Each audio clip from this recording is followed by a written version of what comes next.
English का paper तो खत्म हो गया, लेकिन अब 4 दिन के बाद तुम्हारा साइंस का पेपर है। तो क्या इस 4 दिन में कुछ ऐसा हो सकता है कि तुम्हारा साइंस का पेपर बहुत अच्छा हो जाए? अगर तुमने कंप्लीटली स्टडी कर भी रखी है तो क्या कोई ऐसा प्लान है जिसे 4 दिन में तुम पूरी तरह से पूरी science with numerical and questions completely revise कर पाओ? तो जी हाँ, मैं तुम लोगों के लिए 4 दिन का टोटल स्टडी प्लान लेकर आया हूं, जिसमें तुम्हें 16 तारीख को क्या करना है, 17 तारीख को क्या करना है, 18 तारीख को क्या करना है और 19 तारीख को क्या करना है। कंप्लीट स्टडी प्लान है जिसको अगर तुम फॉलो करते हो ना तो 100% गारंटी देता हूं कि अगर तुमने अभी तक कुछ भी नहीं पढ़ा होगा तो भी तुम आराम से 80 में से 65 और 70 नंबर लेके आ जाओगे।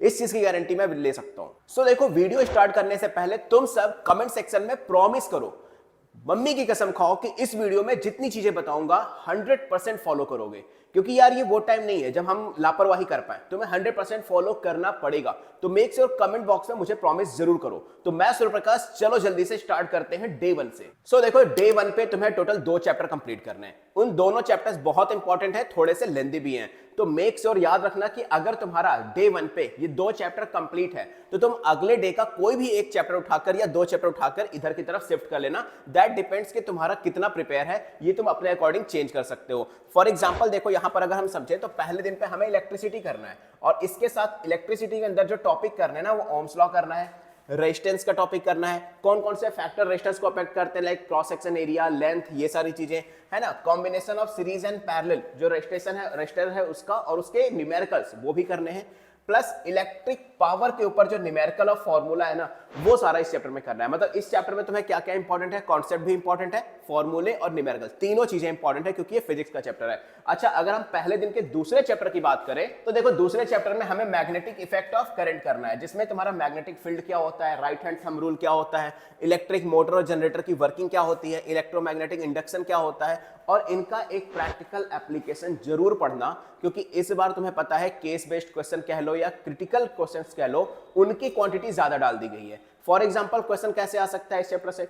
ऐसा आ सकता है कि एक आदमी है, उसने एक फैन खरीदा, उस पे एनर्जी रेटिंग इतनी दी हुई है और वो इतने किलो वॉट का है, इतने वॉट का है, इतना वोल्टेज कंज्यूम कर रहा है, 2 घंटे पर डे चलाने पर उसका साल भर का बिल कितना आएगा या फरवरी मंथ का बिल कितना आएगा। तो इस तरह के क्वेश्चंस पूछे जा सकते हैं इस चैप्टर से। इसलिए मैं कह रहा हूं कि प्रैक्टिकल एप्लीकेशन जरूर करना इन चैप्टर्स के। कोई भी रेफरेंस बुक ले लेना, उसमें मिल जाएगा। ये रही डे 1 की बात। अब मैं बता दूं, इन दोनों में से अगर कोई चैप्टर तुम्हारा कंप्लीट है या दोनों चैप्टर कंप्लीट है तो क्विक रिवीजन करना और जो दूसरे दिन वाले चैप्टर्स है ना, उसको इधर ही इंक्लूड कर लेना, ताकि तुम्हारा लास्ट में 1-2 दिन एक्स्ट्रा बच जाए।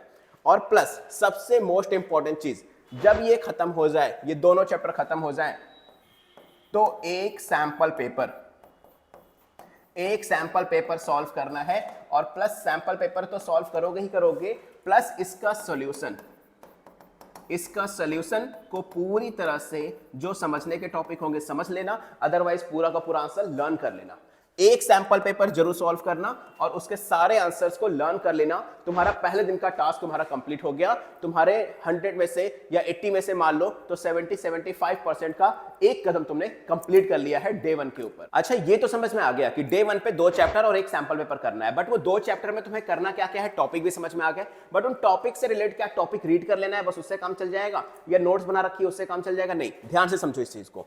टास्क भी दे रखा है कि पहले दिन के टास्क में तुम्हें क्या क्या करना है, इंक्लूडिंग दिस चैप्टर। सबसे पहले तो शॉर्ट नोट्स को रीड करना है। देखो यार, इतना टाइम नहीं कि फुल लेंथ नोट्स रीड कर रहे हैं, शॉर्ट नोट्स को रीड करना।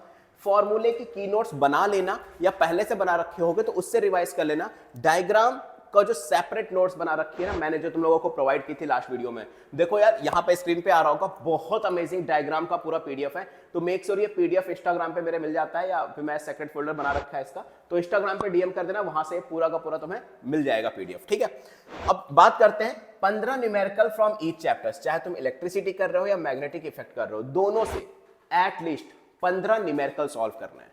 और ये कंपलसरी है। देखो यार, इलेक्ट्रिसिटी से तुम्हें पता है एक न्यूमेरिकल 3 मार्क्स में आना ही आना है, तो क्यों नहीं प्रिपेयर करना? हमें पता है ना कि आएगा, तो कर लेते हैं ना। 15 न्यूमेरिकल कर लेना, 15 में से एक ना एक उसी टाइप का आ जाएगा। ठीक है, ये कर लेना। और अगर चैप्टर्स में थोड़ा सा कम तैयार है तुम्हारा, या अभी तक थोड़ी लापरवाही की है, तो यार YouTube पे 20 से 25 मिनट वाला वन शॉट देख लेना। मेरा खुद का वीडियो है, मैंने लिंक डिस्क्रिप्शन बॉक्स में डाल दूंगा, यहां पर आ रहा होगा, यहां से क्लिक करके आई बटन पे डाला और वहां से क्लिक करके तुम वहां पे उस वीडियो को देख लो। वन शॉट 20 से 25 मिनट में आराम से कंप्लीट हो जाएगा। ये तो रही पूरे डे 1 की बात, जो तुम्हें एग्जैक्टली किस तारीख को करनी है, कल यानी 16 तारीख को करनी है। अगर तुम वीडियो 17 तारीख से देख रहे हो तो पुरानी वाली चीजें इंक्लूड कर लेना, ठीक है।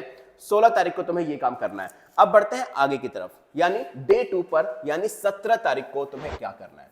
17 तारीख को तुम्हें केमिकल रिएक्शन एंड इक्वेशन करना है, केमिस्ट्री का टॉपिक। इसमें केमिकल रिएक्शंस के टाइप्स क्या होते हैं, केमिकल रिएक्शन बैलेंस कैसे होती है और दूसरी चीज, जितने भी तुम टाइप्स ऑफ केमिकल रिएक्शन करोगे ना, एटलीस्ट 2 एग्जांपल, एक एग्जांपल से काम नहीं चलेगा, एटलीस्ट 2 एग्जांपल्स तुम्हें लर्न करने ही करने हैं। इससे बात समझ में आ गई? 2 एग्जांपल्स पर टाइप ऑफ रिएक्शन से तुम्हें लर्न करने हैं, एक से काम नहीं चलेगा। देखो पहले बता दो, डे 1 पे पहला चैप्टर कंप्लीट हो गया। डे 1 पे आते हैं हम दूसरे चैप्टर की बात। यहां पर करेंगे acid, basis and salt. Acid, basis and salt में से क्या करेंगे, तीनों की प्रॉपर्टी, तीनों की यूजेस, पीएच स्केल पे दोनों किस कलर में, डायरेक्शन में मूव करते हैं, कॉमन सॉल्ट जो है उसके बारे में पढ़ेंगे, और प्लस इंपॉर्टेंट रिएक्शन, जिसमें से हम एसिड, बेसिस और सॉल्ट में होता है ना, किसके साथ रिएक्ट करके क्या बनाता है, केमिकल प्रॉपर्टीज जिसको हम कहते हैं, तो उसके एक एक एग्जांपल तो जरूर करके जाना। अगर 2 कर लेते हो तो ये बहुत अच्छी बात है। बात समझ में आ गई? डे 2 पर दूसरा चैप्टर हमारा कंप्लीट हो गया। अब आते हैं डे 2 के तीसरे चैप्टर पर, दैट इज कार्बोनेट्स कंपाउंड। बहुत इंपॉर्टेंट चैप्टर है, इससे क्वेश्चंस पूछे भी जाते हैं। इसमें तुम्हें क्या करना है, कोवैलेंट बॉन्ड क्या होते हैं, फंक्शनल ग्रुप क्या क्या होते हैं वो पढ़ लेना, chemical properties of carbon compounds वो पढ़ लेना, जिसमें तुम्हारा combustion, oxidation, reduction, substitution, reaction, ये सारी चीजें आती हैं। और प्लस सबसे कुछ ना कुछ एक एक 2 एग्जांपल्स जरूर कर लेना। देखो मैं बात करूं केमिकल रिएक्शन की, तो इसके हर टाइप के रिएक्शन से 2 एग्जांपल्स लर्न करने, 2 रिएक्शन लर्न करनी, बट बाकी सब में अगर तुम एक एक भी करते हो ना तो काम चल जाएगा, कोई प्रॉब्लम वाली बात नहीं है। अब बात करते हैं कि इस दिन पे तुम्हारा टास्क क्या मिलने वाला है। सेकंड डे पर तुम्हारा टास्क क्या है? सेकंड डे पर तुम्हारा टास्क है कि जितने भी टाइप ऑफ रिएक्शंस है ना, सबको लर्न करनी है और उनकी डेफिनेशन, टाइप ऑफ रिएक्शन की डेफिनेशन। दूसरा, बैलेंसिंग केमिकल इक्वेशंस की प्रैक्टिस कर लेना। बहुत सारे बुक्स में भी क्वेश्चन है 4-5, और कहीं ना कहीं तुम्हें नेट वगैरह पर मिल जाएंगे, रेफरेंस बुक तो रखे ही होंगे। एनसीईआरटी के टेक्स्ट बुक डेफिनेटली 100% सॉल्व करनी है, चाहे वो इनटेक्स्ट क्वेश्चन हो, चाहे वो बैक एक्सरसाइज क्वेश्चन हो, सारे के सारे तुम्हें करने हैं, ठीक है। एंड की कॉन्सेप्ट जो है तुम्हारा रिएक्शन का, तीनों चैप्टर के जो रिएक्शंस है ना, उनको लर्न करके जाना, बहुत हेल्प कर देंगे तुम्हारे एग्जांपल्स वगैरह लिखने में, या फिर कभी क्वेश्चंस भी आ जाता है सीधा सीधा रिएक्शन से, तो वो सारी चीजें हेल्प हो जाएंगी वहां पे। क्लियर? डे 2 पे 3 चैप्टर कंप्लीटली प्रिपेयर हो गया। क्या पढ़ना है, उसमें क्या पढ़ना है और उसको कैसे पढ़ना है, ये भी मैंने पूरी तरह से बता दिया। यानी अब तुम्हारा जो हमारा डे था ना, 16 तारीख और 17 तारीख, ये कंप्लीट हो चुका है। अब आते हैं 18 तारीख को, यानी 18 फरवरी को तुम्हें क्या करना है ये देखते हैं। देखो सबसे पहले डे 3 पर आ चुका है, बायोलॉजी स्टार्ट करेंगे। लाइफ प्रोसेस, लाइफ प्रोसेस में तुम न्यूट्रिशन कर लेना, रेस्पिरेशन कर लेना और ट्रांसपोर्टेशन और एक्सक्रीशन, ये 4 ही टॉपिक है। इतना कर लोगे तुम्हारा काम हो जाएगा। हाँ, बायोलॉजी के जितने भी डायग्राम्स हैं उनका पीडीएफ मैंने ऑलरेडी दे दिया है, यहां तुम्हें दिख रहा होगा पीडीएफ, वो जरूर से ले लेना, मेरे इंस्टाग्राम पर आकर मैं तुम्हें दे दूंगा, ठीक है। दूसरा, कंट्रोल एंड कोऑर्डिनेशन करना है, जिसमें तुम्हें नर्वस सिस्टम और एंडोक्राइन सिस्टम पे ज्यादा ध्यान देना है इस बार 2025 के बोर्ड एग्जाम के लिए। क्लियर? ये 18 फरवरी की बात करें कि 18 फरवरी को तुम्हें ये 2 चैप्टर लाइफ प्रोसेस और कंट्रोल एंड कोऑर्डिनेशन खत्म करना है। इसी के साथ तुम्हें एक चैप्टर और करना होगा, आवर एनवायरनमेंट, छोटा चैप्टर है, कर लोगे आराम से, जिसमें ecosystem, food chain, ozone layer, depletion, ये सारे टॉपिक्स कर लेना। इससे क्वेश्चन आते हैं भाई, इस चैप्टर को हल्के में मत लेना। आवर एनवायरनमेंट से कंपलसरी क्वेश्चन आते हैं हर साल।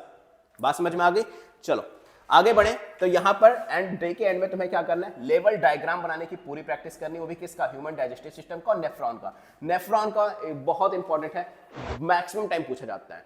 रिप्रोडक्टिव सिस्टम में फीमेल का पूछ देंगे बनाने के लिए, अगर सिर्फ लेबलिंग करने को आया है तो मेल का भी पूछा जा सकता है, ठीक है। हाँ, फ्लो चार्ट अगर तुम्हारे बना रखा है तुम्हारे पास, या किसी बुक्स में दिया होता है तो उससे रिवाइज करना, की कॉन्सेप्ट तुम्हारे रिवीजन हो जाएंगे, और एनसीईआरटी के ईच एंड एवरी क्वेश्चन तुम्हें सॉल्व करने हैं, ठीक है। और डे के एंड में जाते जाते, मतलब जब रात हो जाएगी सोने जाओगे, तो तुम्हें क्या करना है, complete life process, control and coordination, our environment का एक कंप्लीट रिवीजन मार लेना, तुम्हारा काम हो जाएगा, ठीक है। और दूसरी चीज, सबसे पहली चीज मैंने क्या बताया, एक सैंपल पेपर हर रोज सॉल्व करना है ना, एक सैंपल पेपर। तो डे 2 पर भी कर लेना और डे 3 पर भी एक सैंपल पेपर सॉल्व कर लेना। अगर ये सैंपल पेपर तुम्हारे पास नहीं होगा तो मैं सिंपली बताऊं, तुम सीधा मेरे इंस्टाग्राम पर मुझे डीएम कर देना। मेरा इंस्टाग्राम अकाउंट SURYA0315 है, इंस्टाग्राम पे डीएम कर देना, यहां पर मैं तुम्हें मैसेज में सेंड कर दूंगा सैंपल पेपर। क्लियर? तो सिंपल सी बात है, अगर नहीं भी होता है मटेरियल तो मुझे मैसेज कर देना।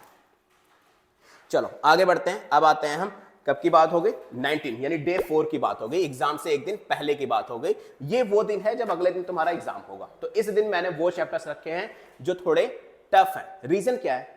टफ है तो तुम्हें पहले से भी पढ़ा होगा, पहले से पढ़ा होगा और इन चैप्टर्स को अच्छे से ध्यान भी दिया होगा, और तुरंत पढ़ोगे, अगले दिन जाकर एग्जाम दे दोगे तो तुम्हें बहुत ज्यादा भूलने की जो प्रॉब्लम होती है ना, वो नहीं होगी। तो देखो, इस दिन तुम्हें सबसे पहले करना है लाइट चैप्टर। लाइट चैप्टर में रे डायग्राम कर लेना, और जो तुम्हारा मिरर और लेंस फॉर्मूला है उसका न्यूमेरिकल कर लेना, काम हो जाएगा तुम्हारा। रिप्रोडक्शन वाला चैप्टर कर लेना, जिसमें ऑर्गन्स का जो डायग्राम है ना, रिप्रोडक्शन में ऑर्गन्स का डायग्राम, वो जरूर कर लेना, काम हो जाएगा। और ह्यूमन आई के चैप्टर में जितने भी प्रॉब्लम्स और करेक्शन वाला है ना, मायोपिया, हाइपरमेट्रोपिया, ये वाला टॉपिक जरूर कर लेना। उनकी प्रॉब्लम्स में आंखें कैसी दिखती है, मतलब नॉर्मल आंख, प्रॉब्लम वाली आंख और करेक्शन, ये तीनों के डायग्राम बहुत इंपॉर्टेंट है। और प्लस जो स्टार्स हैं, वो क्या कहते हैं, twinkling stars, early sunrise, early sunset वाला चैप्टर ना, टॉपिक है, सॉरी, वो जरूर करना। उससे एक क्वेश्चन जरूर फिक्स आने वाला है इस बार, ध्यान से देखना। इसके बाद आता है last topic, metals and non metals. ये अगर तुम्हें लगता है कि तुम्हें प्रॉब्लम हो रही है तो छोड़ना नहीं भाई, छोड़ने की कोई जरूरत नहीं है। मैंने ऑलरेडी 1-2 चैप्टर इसमें से हटा दिए हैं, जैसे हेरिडिटी एंड इवोल्यूशन हटा दिया है। तो जो हटाया है वो हटा दिया, लेकिन जो लिखा है वो करना है। इसमें तुम्हें फिजिकल और केमिकल प्रॉपर्टीज करनी है मेटल्स और नॉन मेटल्स की। बात समझ में आई? तो ये तो था तुम्हारा 16, 17, 18 और 19 फरवरी को, यानी 4 दिन के अंदर इस गैप में पूरी तरह से साइंस को कैसे स्टडी करना है, ये मैंने तुम्हें बता दिया, राइट? अब बारी आती है एग्जैक्टली कि तुम्हें ये सारा काम जब तुम्हारा कंप्लीट हो जाएगा तब तुम्हें क्या करना है। देखो, सिंपल सी बात मैं तुम्हें बताऊं, टोटल इस 4 दिन के अंदर तुमने पूरी की पूरी एनसीईआरटी खत्म कर ली है ना, एनसीईआरटी खत्म कर ली, प्लस तुमने 4 सैंपल पेपर खत्म कर लिए, प्लस तुमने 15-15 न्यूमेरिकल्स हर चैप्टर से सॉल्व किए, जो न्यूमेरिकल वाले थे वो प्रिपेयर हो गया। इसके अलावा अगर तुम्हारा टाइम बचता भी है ना, तो तुम सिर्फ और सिर्फ ध्यान देना सैंपल पेपर के ऊपर, और कुछ नहीं, ना ही प्रीवियस ईयर पेपर, ना ही कोई बुक उठाना, कुछ नहीं। अगर तुम्हारे पास टाइम है, 1 घंटे का भी टाइम है, तो 2025 के जो लेटेस्ट सैंपल पेपर है ना, उसको उठाना और उन्हीं को सॉल्व करना, और सॉल्व करने के बाद जो भी तुमने आंसर लिखा है उसको एनालाइज करना, और अगर आंसर गलत लग रहा है ना, तो जो सही आंसर है उसको लर्न कर लेना।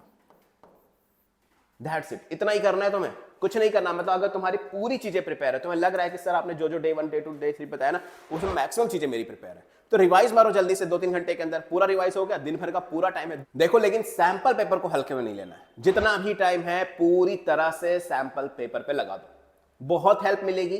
3 घंटे का सिटिंग टाइम तुम प्रॉपरली यूज कर पाओगे। और साइंस में क्या प्रॉब्लम है ना, उसको कमेंट सेक्शन में डालो। मैं डेफिनेटली इन जल्दी से जल्दी, जितना जल्दी पॉसिबल हो पाएगा, मैं उस टॉपिक पे वीडियो बना दूंगा ताकि तुम्हारी पूरी हेल्प हो पाए। और मीनवाइल अगर तुम्हें कोई पर्सनल डाउट है या पर्सनली कुछ प्रॉब्लम है, तो सीधा मेरे इंस्टाग्राम पे चले जाओ, SURYA0315 मेरा इंस्टाग्राम अकाउंट है, जाकर मुझे डीएम कर सकते हो, सीधा सीधा फॉलो कर लेना और डीएम कर लेना, ठीक है?